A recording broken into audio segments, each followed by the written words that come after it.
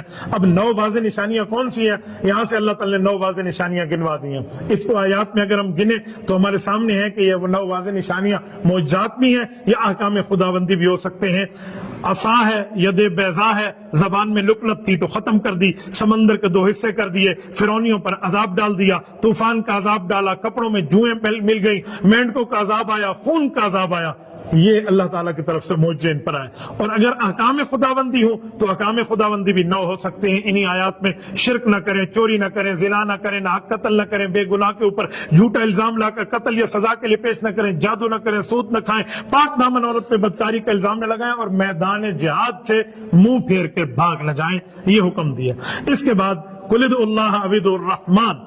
اس آیت کی بات ایک سمجھنے کی ہے. نبی علیہ السلام ایک مرتبہ دعا فرما رہے تھے اور دعا میں یوں فرما رہے تھے یا اللہ یا رحمان ہماری یہ دعا قبول فرما لے. کافر 3 4 5 کا گروہ گزر رہا تھا تو دوسرے کہنے لگے سنو ہمیں تو نبی کہتے ہیں ہمارا ایک خدا ہے اور اب تو 2 خداؤں کے نام لے کر بیٹھے ہیں. کہتے ہیں یا اللہ یا رحمان تو اس کے تو 2 خدا ہو گئے، ہمیں ایک کہتا ہے. تو یہ آپس میں جملے کہنے لگے. حضرت جبرائیل کو رب کریم نے حکم فرمایا کہ تو عرش سے فرش پر جا اور محبوب پہ آیت اتار دے قُلِ ادْعُوا اللَّهَ أَوِ ادْعُوا الرَّحْمَٰنَ أَيَّمَّا تَدْعُوا فَلَهُ الْأَسْمَاءُ الْحُسْنَىٰ. یہ ایک ہی اللہ کے نام ہے. رحمان کہہ دو تمہاری مرضی، اللہ کہہ دو تمہاری مرضی. اس کے اوپر یہ نہیں ہے. اس کے علاوہ بھی کئی اللہ تعالیٰ کے نام ہے. تم نے تو 2 نام کے پریشانی سننا اختیار کر دی. ایسا کچھ معاملہ نہیں ہے. اس کے آگے وَلَا تَجْهَرْ بِصَلَاتِكَ میں قرات میں اعتدال کا حکم ہوا. حضور قرآن پڑھتے کافر مذاق اڑاتے. رب کریم نے فرمایا کہ مکی زندگی ہے، آپ درمیانی آواز میں قرآن پڑھیں، نہ اتنا اونچا نہ اتنا آہستہ، آپ اس کو درمیانی آواز میں بالکل پڑھیں. تو اس میں ہمیں حکم ہوا کہ ہر کام میں بندہ میانہ روی اختیار کرے. اس کے بعد آگے رب کریم نے وَقُلِ الْحَمْدُ لِلَّهِ الَّذِي لَمْ يَتَّخِذْ وَلَدًا وَلَمْ يَكُن لَّهُ شَرِيكٌ فِي الْمُلْكِ وَلَمْ يَكُن لَّهُ وَلِيٌّ مِّنَ الذُّلِّ وَكَبِّرْهُ تَكْبِيرًا. اس آیت میں مشرکین کی، یہود کی، نصارہ کی رب کریم نے تردید فرمائی کہ نہ اللہ کے لیے کوئی بیٹا ہے، نہ اللہ کو بیٹے رکھنے کی ضرورت ہے، نہ اللہ کا کوئی شریک ہے، وہ اس سے بلند و بالا ہے، اعلیٰ ہے، اس کی صفات بھی اعلیٰ ہیں، لہٰذا اسی کو بیان کرتے رہنا چاہیے. یہاں سے سورۃ الکہف شروع ہو رہی ہے. سورۃ الکہف پوری تو نہیں ہے اس پارے میں، باقی حصہ 16ویں پارے میں ہے. میں 15ویں پارے کے حصہ آپ کی خدمت میں پڑھ دیتا ہوں. سورۃ الکہف میں کہف کا معنی ہوتا ہے غار. اس غار میں جا کر کچھ لوگوں کے رہنے کا ذکر تھا تو اللہ تعالی نے ان کو ذکر فرمایا.